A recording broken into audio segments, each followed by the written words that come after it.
Te atinu walado ne ongosua, nyawa sangoandeso. Six Nations of the Grand River Territory is the largest First Nation reservation in Canada. It is located along the Grand River, near the Lake Ontario and Lake Erie boundaries, south of Brantford. Six Nations is the only reserve in North America where all of the Haudenosaunee nations, also known as the Iroquois nations, which are the Mohawk, Cayuga, Onondaga, Oneida, Seneca, and Tuscarora nations, have created a community together. This community land base is approximately 18,000 hectares of land.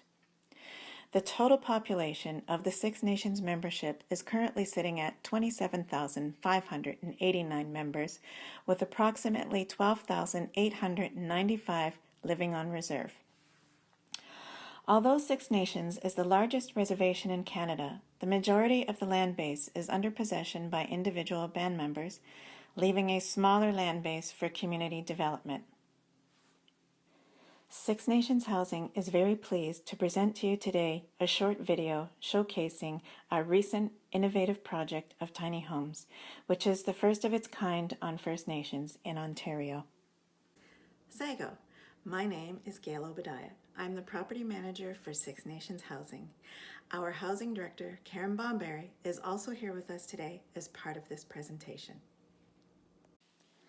We are very fortunate that Six Nations Housing Department consists of a wide range of talented and skilled professional staff whom work collectively to improve the living conditions of all members of the community by providing the ways and means to access housing and housing-related essentials through various financing programs, rental accommodations, and construction advisory services.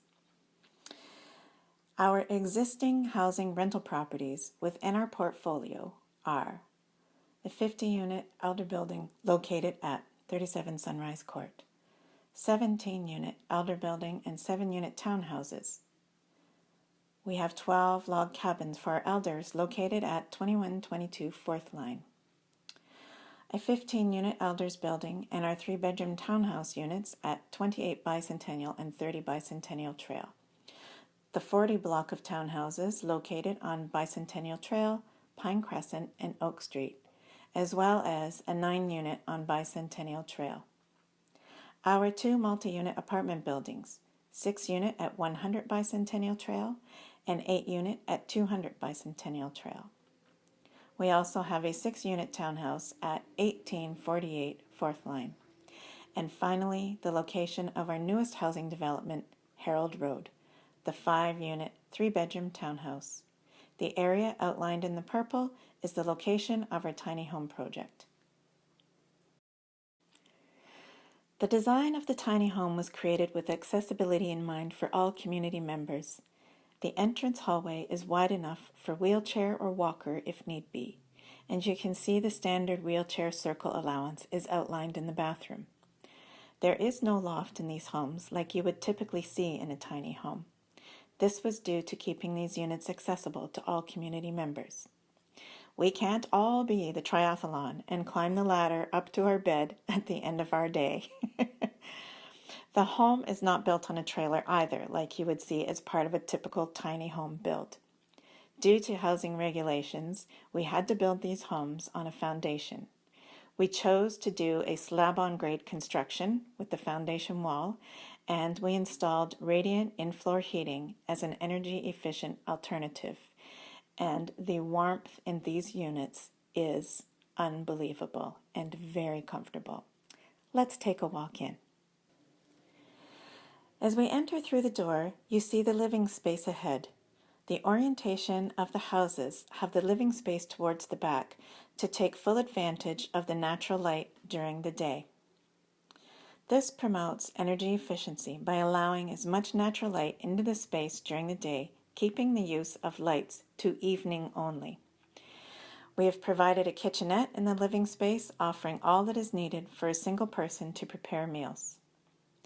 The bathroom is spacious to provide the extra space needed if one is needing room for accessibility equipment. And the bedroom is a good size, offering a stacking washer-dryer combo unit Can it be any more convenient than that? In 2019, the community plan was updated and it outlined community priority and goals in 8 sections. The built environment section contains housing with the goal of having safe and comfortable housing options for all. As part of the timeline objectives, a need for smaller housing units for single people, elders, and people living with disabilities was noted.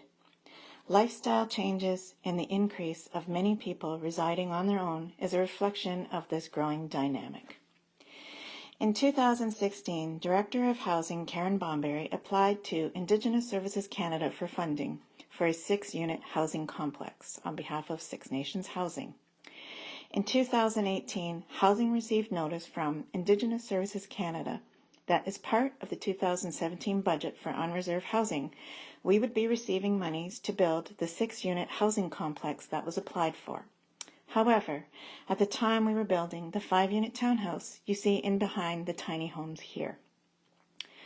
Therefore, due to the existing 5-unit project that was under construction, Six Nations Housing requested to change the scope of work from a 6-unit multi-unit to the 8 tiny homes project you see here. Prior to this, Six Nations Housing was considering a tiny home project and had previously engaged in discussions and initiated research based on the concept of the tiny homes. Our department had spent some time visiting a tiny home project site, developing ideas, and engaging in conversations with other agencies interested in apprenticeship programs. Brainstorming sessions had been happening between housing staff and interested agencies. However, at the time, the think tank sessions were as far as this concept went.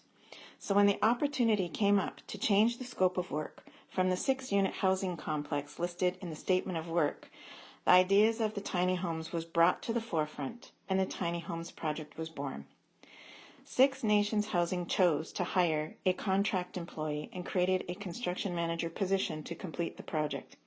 We hired a contract employee and we utilized the on-the-job training initiative program with FNHC to provide training to work within Council's policies and procedures while utilizing their experience in construction management to build our project within our budget and schedule.